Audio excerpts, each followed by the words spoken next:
Assalamualaikum Buya. Assalamualaikum warahmatullahi wabarakatuh. Perkenalkan, saya Budi dari Malang. Maaf, saya ingin bertanya tentang seputar Idul Adha. Apakah hukum menggunakan fasilitas masjid atau musola untuk membersihkan daging kurban yang telah disembelih, lalu dibersihkan di dalam masjid Buya? Apakah sampai pada keharuman? Terima kasih Buya atas jawabannya. Assalamualaikum warahmatullahi wabarakatuh. Hukum masjid sangat berbeda dengan tempat-tempat yang lainnya.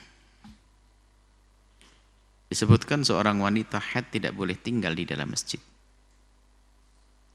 Tapi diizinkan oleh murur melewati masjid dengan syarat aman daripada talwith, daripada mengotori masjid dengan najis. Para ulama menjelaskan kalau mengotori talwith, mengotori masjid dengan najis bukan saja orang haid saja. Siapapun kalau lewat masjid tidak boleh kita meneteskan najis. Kalau sekiranya kita bakal meneteskan najis tidak boleh kita lewat masjid. Jadi haram lewat masjid. Artinya Pak, masjid tidak boleh kita tetesi najis. Baik, sementara sembelihan korban ada darah. Darah yang dimaafkan hanya darah yang nempel di daging. Jika sudah terlepas dari daging menjadi darah yang tidak dimaafkan. Maka tidak diperkenankan kita memotong-motong daging di masjid. Karena itu adalah tempat yang harus jaga kesuciannya. Derajat haram hukumnya. Tidak diperkenankan. Buat di luar masjid tempat untuk motong-motong daging. Adapun yang bukan masjid, istilahnya tidak tahu apa. Yang penting bukan masjid, bukan diwakafkan untuk masjid, bukan bangunannya dijadikan untuk masjid. Istilah musola ini adalah, maksudnya mungkin istilah musola adalah tempat sholat.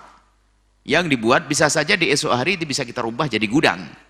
Karena memang bukan diwakafkan untuk sholat. Jadi yang dimaksud musola mungkin adalah yang tidak diwakafkan untuk sholat. Selagi sesuatu itu yang tidak diwakafkan untuk sholat, tapi hanya untuk sholat, dikasih sekat-sekat, atau mungkin gambarnya ke masjid, kotak 4, tapi bukan namanya masjid. Yang bisa digunakan untuk sholat, yang digunakan untuk sholat, tapi memang bukan masjid, dan bukan diniatkan masjid, bentuknya seperti apapun, biarpun kayak masjid, kalau bukan masjid, tidak akan dihukumi masjid. Selagi itu tidak dihukumi masjid, tidak ada keharaman di sini. Hanya nanti setelah selesai harus disucikan. Tapi kalau masjid ada hukum khusus, tidak boleh disamakan dengan yang lainnya. Selagi bukan masjid, boleh. Selagi bukan masjid boleh. Seperti di lantai-lantai biasa. Kita bisa sholat di sini saat tidak ada najisnya. Tapi kalau kita bisa motong kambing di tempat ini, di lantai bersih ini, ya boleh-boleh saja. Tapi di saat mau sholat disucikan lagi. Baik, hukum tadi hanya hukum ketidakbolehan hanya berlaku di masjid. Seperti itu. Wallahu a'lam bishawab.